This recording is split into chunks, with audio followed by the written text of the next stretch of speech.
Hari ini kita akan bahas materi tentang dampak dosa. Ya, jadi dampak dosa artinya ada dosa, ada dampaknya. Ada sesuatu yang kita perbuat yang tidak sesuai dengan kehendak Tuhan dan ada juga dampaknya bagi kehidupan kita. Dan seperti apa dampak dosa yang kita akan dengarkan pada hari ini? Mari kita dengarkan dari cerita dari Bu Marta Malo, ya.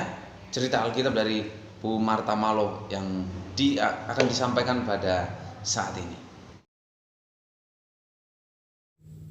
Allah telah melarang manusia makan buah pohon yang ada di tengah Taman Eden. Kepada Adam, Allah telah mengingatkan bahwa jika mereka makan buah pohon pengetahuan yang baik dan buruk, mereka akan mati. Allah menghendaki agar Adam dan Hawa tinggal bersamanya di Taman Eden. Allah telah menyediakan segala keperluan mereka. Allah ingin agar Adam dan Hawa menikmati semua berkat dan kekudusan hidup bersama dengan Allah. Nah, dari cerita Alkitab tadi, pelajarannya buat anak-anak adalah pertama untuk mengenali tentang dosa. Dosa adalah segala pelanggaran manusia yang tidak menyenangkan hati Tuhan. Nah, Allah telah memberikan larangan kepada Adam dan Hawa supaya mereka tidak memakan buah yang ada di tengah taman, tapi mereka lebih mendengarkan apa kata ular atau godaan ular sehingga mereka jatuh dalam dosa. Benarlah, ketika mereka memakan buah pohon yang ada di tengah taman itu, mata mereka terbuka dan mereka menjadi telanjang dan tahu bahwa mereka dalam keadaan telanjang. Oleh karena itu pelajarannya buat kita, untuk anak-anak, supaya senantiasa menjadi pelaku firman. Contohnya ketika orang tua memberikan peringatan di rumah agar belajar dengan baik supaya pintar, anak-anak harus nurut dan taat. Ketika anak-anak tidak menurut sama orang tua, maka anak-anak akan mengalami yang namanya tidak bisa naik kelas atau mengalami masalah ketika tidak mendengarkan apa kata orang tua. Oleh karena itu, anak-anak diajarkan supaya senantiasa menjadi pelaku firman Tuhan dan harus dengar-dengaran orang tua yang ada di bumi ini. Dengan demikian, anak-anak nantinya menjadi anak yang baik dan anak yang pintar, menjadi pelaku firman di dalam segala hal. Dosa merupakan suatu pelanggaran yang dilakukan oleh seseorang atau pribadi yang dilakukan karena melanggar aturan yang sudah ditetapkan oleh Allah, yaitu firman Tuhan. Salah satunya, sebagai contoh, jangan mencuri. Tetapi banyak anak-anak justru melanggar.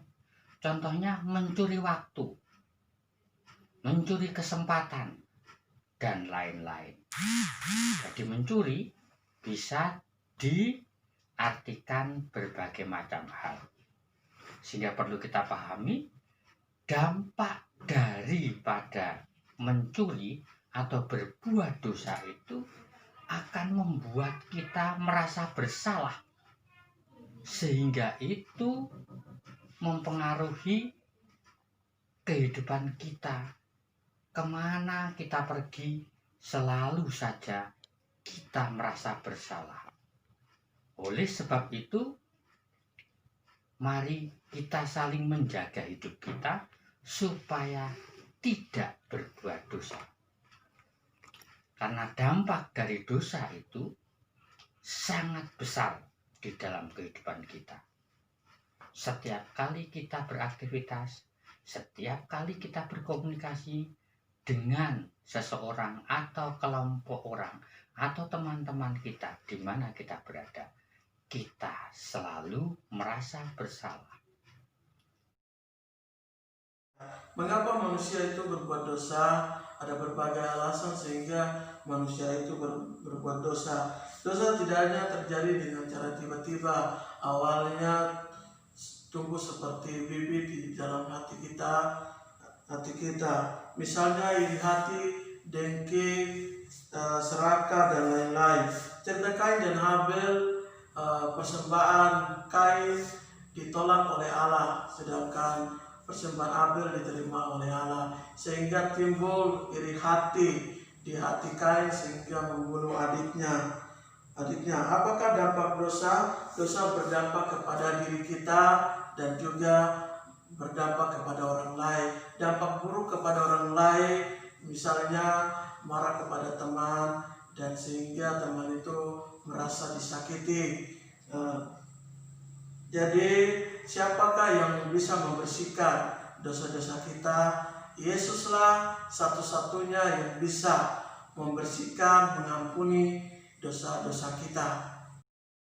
Anak-anak, pagi ini kita akan belajar satu lagu baru. Lagu ini berisikan tentang pengakuan dosa kepada Tuhan atas dosa-dosa yang kita perbuat. Dan kita menyanyikan lagu ini, kita memohon pengampunan daripada Tuhan kita Yesus Kristus, sehingga kita datang dengan penuh kerendahan hati kita. Anak-anak, dengarkan dulu Pak Guru menyanyikan satu lagu.